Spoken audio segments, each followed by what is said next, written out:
It's funny because I didn't really even think of like a news anchor or a reporter as like an attainable job. But I'd been looking at going into journalism, and then a lot of people told me not to because journalism is an unfortunately kind of dying industry. And so then I found out about this program, and I was like, oh my God, I could be on TV, I could be on air. And I'd always been really interested in those things. I used to public speak, and I love talking and finding things out and reading stories online. So I heard about this, and I was like, that'll be perfect for me. So that's definitely why I wanted to pursue it.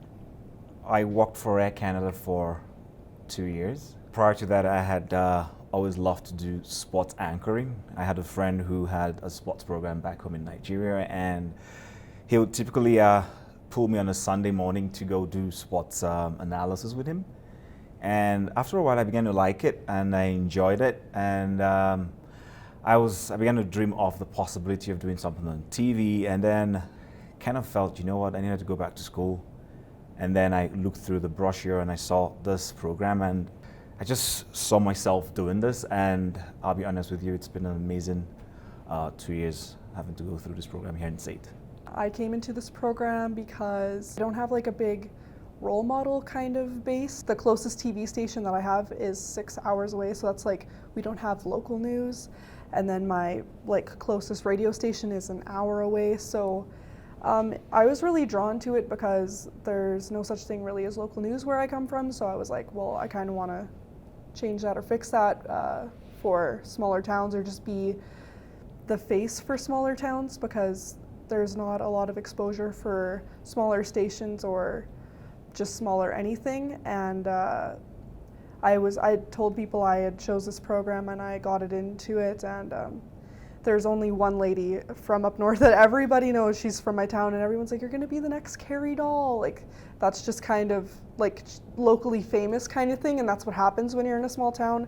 And I just like, I don't know, it just really drew me, instead of just kind of sitting at a desk and sitting your whole life, or driving in a truck for your whole life like most women do, or sitting and being at home, because that's just what happens in my town. No one really achieves anything really great, so I'm just kind of striving for greatness.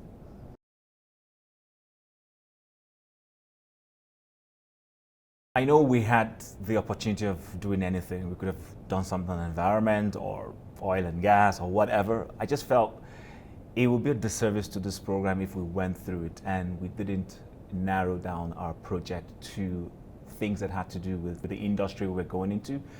And I know it's an industry that is going through an evolution at the moment. Changes are happening. We're having roles being converged.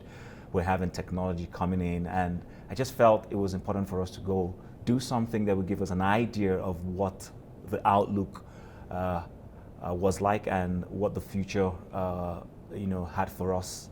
And so, I just felt, why not do something in broadcasting? And that's why I felt it was the right thing for us to do. People say it is a dying industry, and it just kind of sounds throughout everyone's vlogs that it's just kind of the same message, that we're saying that, yes, everyone was told the industry is dying, and it's not dying, it's changing, and it's changing kind of for the better. It's changing with the times, with the newspaper. People used to read the newspaper every single day. There was newspaper boys.